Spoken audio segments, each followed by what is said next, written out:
शहर की सड़कों पर पूरी तरह हथियारों से लैस स्पेशल फोर्स तैनात थी और सामने मौत बनकर हजारों की भीड़ उनकी ओर बढ़ती चली आ रही थी। लेकिन यह कोई आम भीड़ नहीं थी, बल्कि खून की प्यास में पागल खूंखार ज़ॉम्बियों की भीड़ थी। कुछ ही सेकंड में बैरिकेड टूट गए और ज़ॉम्बी सीधे पुलिस के सामने आ गए। टकराते ही स्पेशल फोर्स ने गोली चलाने की बजाय शील्ड उठाकर उन्हें रोकने की कोशिश की और यही गलती उन पर भारी पड़ गई। देखते ही देखते हालात बेकाबू हो गए और ज़ॉम्बीज की संख्या हजारों से बढ़कर लाखों में पहुंच गई। कोई समझ नहीं पाया कि ये लोग चंद घंटों में अचानक इतने खतरनाक ज़ॉम्बी में कैसे बदल गए। दरअसल इस खौफनाक कहानी की शुरुआत एक दिन पहले हुई थी, जब ब्रेक के दौरान ह्योन-जू को लैब के कोने से एक अजीब सी आवाज सुनाई दी। आवाज सुनते ही वह तुरंत एक पिंजरे के पास पहुंची, जहां अंदर उसे एक छोटा सा सफेद चूहा दिखाई दिया। जैसे ही उसने हाथ बढ़ाकर उसे छुआ, तभी अचानक चूहे ने उसे काट लिया। ठीक उसी समय बायोलॉजी का टीचर वहां आ गया। उसे देखकर ह्योन-जू घबराते हुए तुरंत बाहर निकलने लगी, लेकिन टीचर ने जैसे ही खुला पिंजरा और खून देखा, तभी अचानक उसका चेहरा एकदम बदल गया। उसने ह्योन-जू को पीछे से पकड़कर वापस लैब में खींच लिया और तुरंत टेप और रस्सी से उसके हाथ पैर बांध दिए और उसे जबरदस्ती एक इंजेक्शन दे दिया। डॉक्टर ली समझ चुका था कि ह्योन-जू को बचाना अब नामुमकिन है, क्योंकि उसे काटने वाला चूहा ज़ॉम्बी वायरस से संक्रमित था और उसके पास ह्योन-जू को बेहोश करने के अलावा कोई और रास्ता नहीं था। जैसे ही ह्योन-जू बेहोश हुई, वह उसे छोड़कर क्लास लेने चला गया, लेकिन अगले ही पल उसका शरीर बुरी तरह कांपने लगा।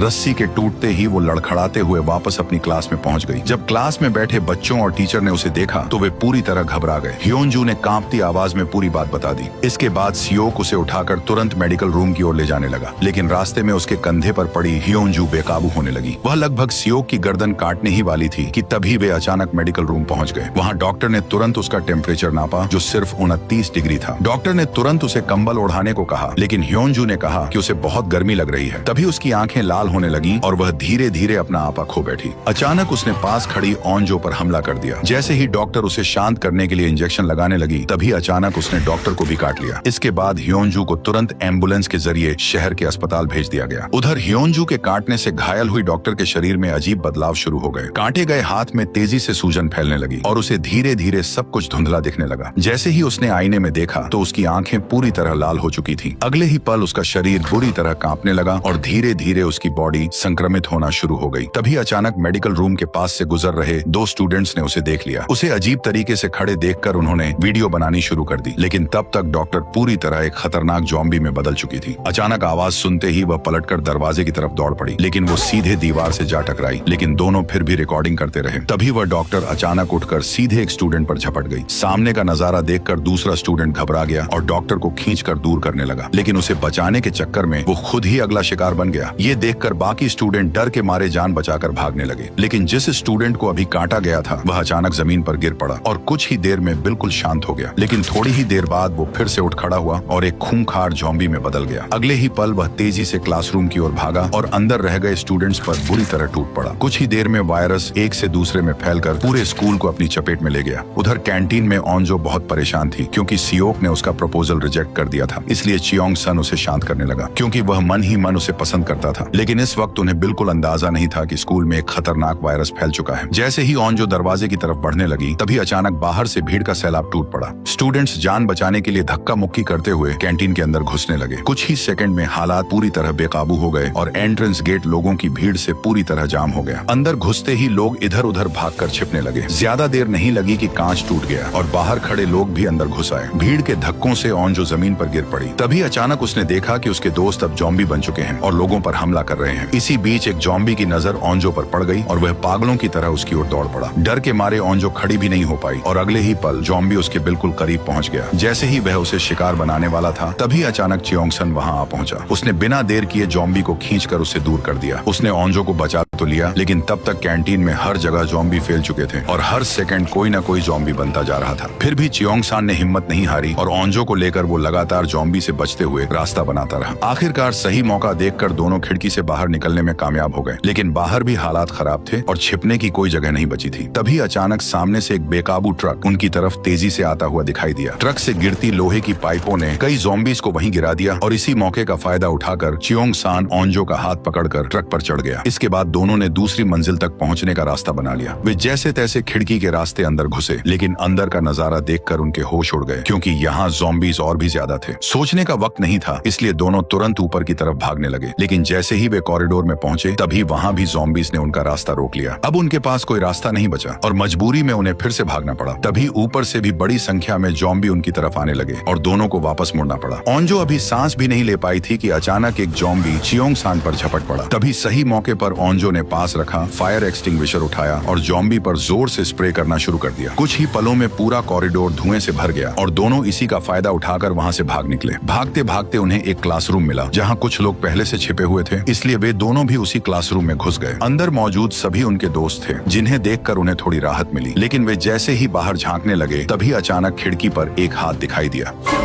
दरअसल वह उनका दोस्त सियोक था, जो सीढ़ी के सहारे ऊपर चढ़कर आया था। उसके पीछे पीछे क्लास मॉनिटर नामरा भी वहां पहुंच गई और अब पूरा ग्रुप एक साथ इकट्ठा हो गया। लेकिन सब जानते थे कि यह जगह ज्यादा देर तक सुरक्षित नहीं रहने वाली है और खतरा कभी भी आ सकता है। इसी बीच लड़की को एक फोन मिला और चियोंग सन ने तुरंत पुलिस को कॉल कर दिया। उसने ऑपरेटर को बताया कि स्कूल में ज़ॉम्बी वायरस फैल चुका है। लेकिन इतनी अजीब बात सुनकर ऑपरेटर ने इसे मजाक समझ लिया और बिना एक पल सोचे तुरंत फोन काट दिया। अब जब सब पूरी तरह बेबस हो गए, तब ओंजो ने अपने पिता के फायर स्टेशन पर कॉल किया। उसने झूठ बोलते हुए कहा कि स्कूल में भयानक आग लग गई है। खबर मिलते ही फायर ब्रिगेड की टीम तुरंत निकल पड़ी, जिससे सभी की जान में जान आ गई। लेकिन काफी देर इंतजार करने के बाद भी कोई मदद नहीं पहुंची और सबकी बेचैनी बढ़ने लगी। जब ओंजो ने दोबारा कॉल करने की कोशिश की, तब फोन पूरी तरह से बंद हो गया। इसी बीच जब जिनसू दरवाजे की निगरानी करने गया, तभी अचानक एक आदमी अंदर घुस आया और पता चला कि वह उनका पीटी टीचर था। लेकिन स्टूडेंट्स के मन में डर बैठ गया कि कहीं वह ज़ॉम्बी वायरस से संक्रमित तो नहीं है। टीचर ने सभी को यकीन दिलाया कि उसे किसी ज़ॉम्बी ने नहीं काटा है। इसके बाद उसने तुरंत सबको टेबल कुर्सियों से दरवाजे और खिड़कियां बंद करने को कहा, ताकि ज़ॉम्बी अंदर न घुस सके। सब लोग मिलकर तेजी से काम करने लगे। लेकिन तभी ओंजो ने देखा कि पीटी टीचर के हाथ पर काटने का निशान है। ये देखते ही सभी स्टूडेंट्स बुरी तरह घबरा गए। ओंजो ने तुरंत उसे बाहर निकलने को कहा, लेकिन टीचर ने उसकी बात मानने से साफ इनकार कर दिया, बल्कि वह उल्टा आगे बढ़कर उन पर चिल्लाने लगा। इसी बीच उसकी नाक से खून बहने लगा और कुछ ही सेकंड में वह जमीन पर गिर पड़ा। अचानक उसका शरीर बुरी तरह कांपने लगा और कुछ ही पलों में वह ज़ॉम्बी में बदलकर पास खड़ी एक लड़की पर झपट पड़ा। हालात बिगड़ते देख मोटा तुरंत आगे आया और उसने टीचर को खींचकर एक तरफ फेंक दिया। लेकिन इतना करने से भी उस पर कोई खास असर नहीं पड़ा। वह फिर से उठकर आगे बढ़ा और दोबारा सब पर हमला करने लगा। तभी सियोक ने तुरंत जवाबी हमला किया और ज़ॉम्बी पर लगातार वार करने लगा। उसी समय चियोंग सन ने पास पड़ी एक टेबल उठाई और ज़ॉम्बी को सीधे दीवार से चिपका दिया। चियोंग सन और जियोंग सू की मिलकर की गई कोशिश से पीटी टीचर को कुछ देर के लिए काबू में कर लिया गया। लेकिन इस दौरान एक लड़की को ज़ॉम्बी ने काट लिया था और उसे समझ आ गया था कि वह भी जल्द ही ज़ॉम्बी बनने वाली है, इसलिए वह चुपचाप क्लास से बाहर निकलने लगी। लेकिन तभी नायोन को लगा कि वो उस पर हमला करने वाली है, इसलिए उसने घबराहट में उसे जोर से लात मारकर जमीन पर गिरा दिया। कुछ ही सेकंड में वह लड़की भी ज़ॉम्बी में बदल गई और उठते ही हमला करने लगी। उसी समय मोटे ने मौका पाकर उसे किसी तरह काबू में कर लिया। सब समझ गए कि ज़ॉम्बीज़ को रोक पाना आसान नहीं है, इसलिए उन्होंने तुरंत वहां से निकलने का फैसला किया। मौका मिलते ही सियोक ने क्लासरूम का दरवाजा खोला और सबको बाहर भेज दिया, जबकि वह खुद पीछे रहकर उन्हें कवर देने लगा। उस वक्त कॉरिडोर बिल्कुल खाली था, लेकिन आवाज सुनते ही ज़ॉम्बी तेजी से उनकी तरफ आने लगे। आगे भाग रही नायोन डर के मारे वहीं गिर पड़ी। उसी समय सियोक आगे आया और सबको बचाने के लिए अकेले ज़ॉम्बीज़ से भिड़ गया। लेकिन ज़ॉम्बियों की संख्या इतनी ज्यादा थी कि वह जल्द ही चारों तरफ से घिर गया। तभी चियोंग सन खिड़की को हथियार की तरह इस्तेमाल करते हुए ज़ॉम्बीज़ पर टूट पड़ा। बाकी लोगों ने भी वही तरीका अपनाया और सब मिलकर ज़ॉम्बियों से भिड़ गए। इसी दौरान मोटे ने पूरी ताकत से क्लासरूम का दरवाजा उखाड़ लिया और उसे आगे करके ज़ॉम्बियों को पीछे धकेलने लगा। सभी की कोशिश से ज़ॉम्बियों को धीरे धीरे सीढ़ियों की तरफ धकेल दिया गया और बाकी लोग मौका पाकर ऊपर की तरफ भागने लगे। लेकिन ज़ॉम्बी भी पीछे पीछे चढ़ आए और उन्होंने ऊपर पहुंचते ही सबको आगे पीछे से घेर लिया। अब हालात पूरी तरह बिगड़ चुके थे और ज़ॉम्बियों की संख्या लगातार बढ़ती जा रही थी। तभी ओंजो ने पास रखा फायर हाइड्रेंट उठाया और क्लासरूम के दरवाजे पर जोर जोर से मारना शुरू कर दिया। ठीक उसी वक्त जब सबकी ताकत जवाब देने लगी, तभी अचानक दरवाजा खुल गया और सभी तेजी से भागकर क्लासरूम के अंदर छिप गए। जब सब अंदर आ गए, तब ओंजो को पता चला कि उसका फोन बाहर कॉरिडोर में ही गिर गया है। इसी बीच जब सभी को लगा कि अब वे सुरक्षित हैं, तभी ज़ॉम्बियों ने खिड़की का शीशा तोड़ दिया और अंदर घुसने की कोशिश करने लगे। घबराकर सभी ने तुरंत टेबल को खींचकर खिड़की के सामने लगा दिया और किसी तरह खिड़की को कवर कर दिया। थोड़ी देर बाद ओंजो ने देखा कि सियोक अंदर नहीं आया है, जिससे उसका दिल बुरी तरह बैठ गया। उसकी हालत देखकर उसकी दोस्त उसे संभालने की कोशिश करने लगी, लेकिन जैसे ही ओंजो ने अपनी दोस्त का हाथ पकड़ा तभी उसे महसूस हुआ कि उसका हाथ ठंडा पड़ चुका है। कुछ ही पलों में उसमें भी संक्रमण के लक्षण दिखने लगे और सच्चाई सामने आ गई। दरअसल जॉम्बी से लड़ते वक्त उसे पैर में काट लिया गया था और अब वह खुद एक जॉम्बी बनने वाली थी। डर के मारे वह तुरंत भागकर आईने के सामने खड़ी हो गई। उसने देखा कि उसकी आंखें पूरी तरह लाल हो चुकी थीं और उसकी नजर भी धुंधली पड़ने लगी थी। अपनी दोस्त को इस हालत में देखकर ओंजो उसे कसकर पकड़कर रोने लगी, लेकिन जैसे ही वह पूरी तरह बदलने वाली थी तभी चियोंग सन ने तुरंत ओंजो को उससे दूर कर दिया। अगले ही पल उसका शरीर बुरी तरह कांपने लगा और हड्डियों के चटकने की आवाजें आने लगी।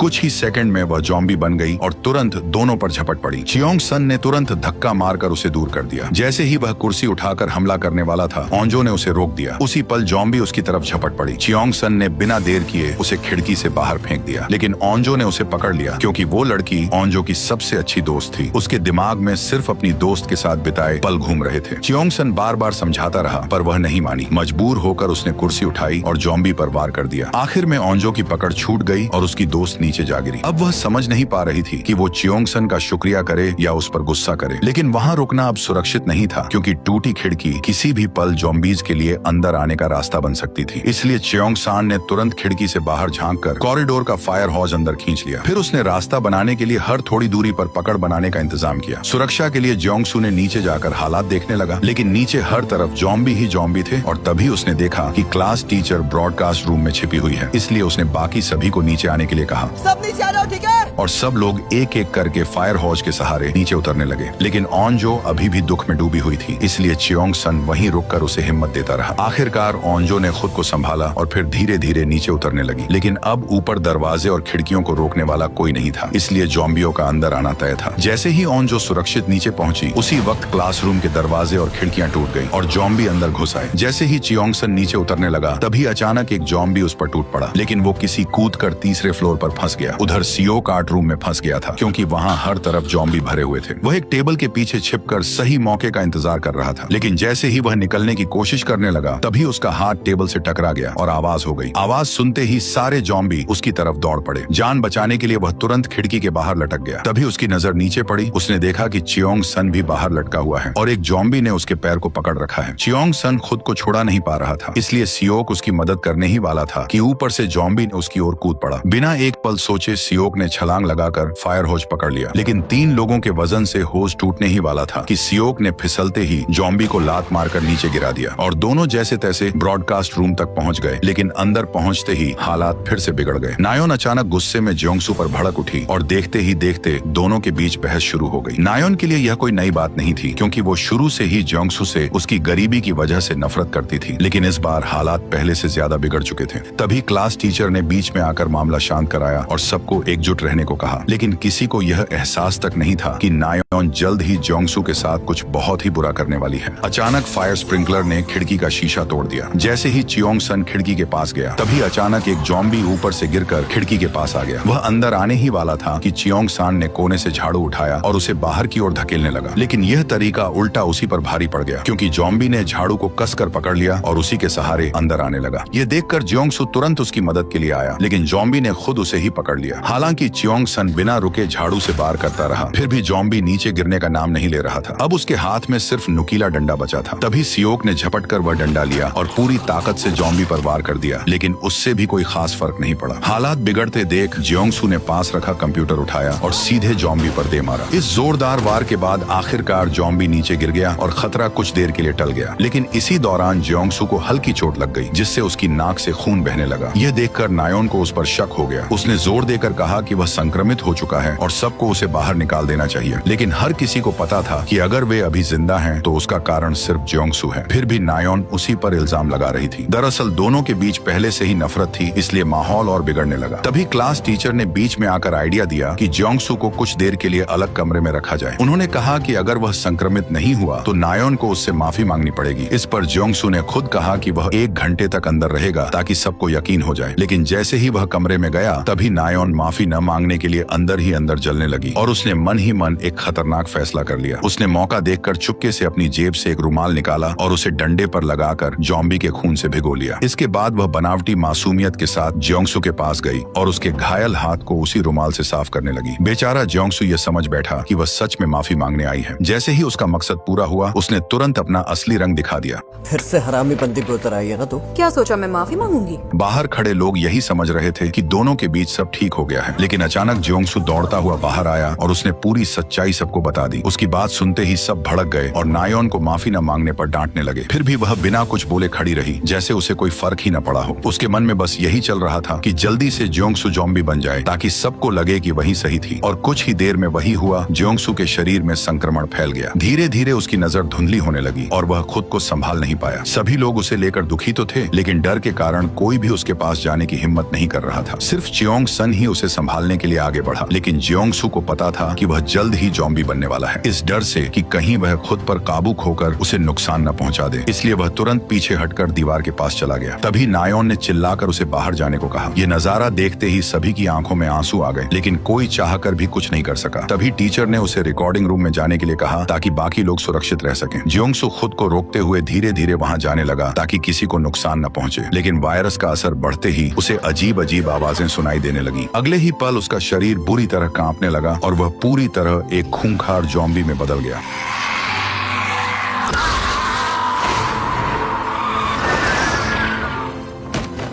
सॉरी गाइज, अभी इसका पूरा एक्सप्लेनेशन तैयार नहीं हो पाया है, लेकिन नेक्स्ट पार्ट बहुत जल्द आने वाला है। तो चैनल को सब्सक्राइब कर लो और कमेंट में नेक्स्ट पार्ट लिखकर बताओ कि तुम कितने एक्साइटेड हो।